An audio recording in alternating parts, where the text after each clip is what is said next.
want you guys to think about this question. How do you see fire? Is it something that destroys or gives room for life? Do you think fire is evil and dark? Or is it pure and creates life? To answer both questions, fire does destroy life, yet it brings new life.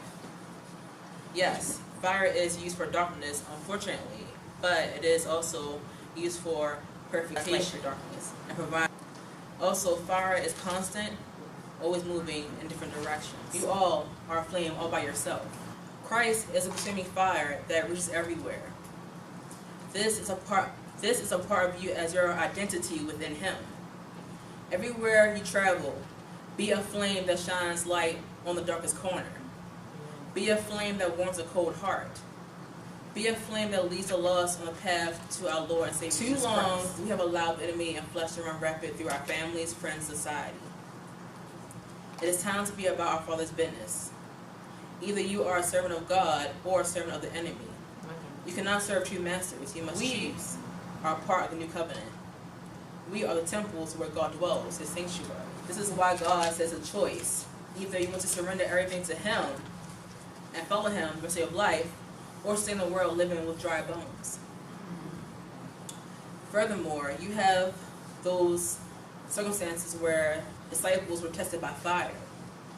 Fire as in obstacles, battles they had to encounter or overcome. In this context, fire could be darkness, schemes, or plans of the enemy. Those storms that seem as though there was no end, but God always works it out.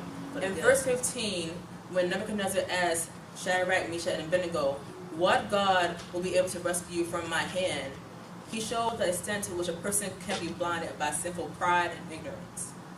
He was so foolish to provoke and make such a statement which caused him his downfall.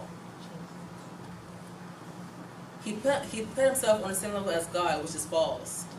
No man. But you see, our God we serve is quick to correct them in their foolishness and their notions. When tested by fire, what will you do? Will you join the bandwagon and betray the Father?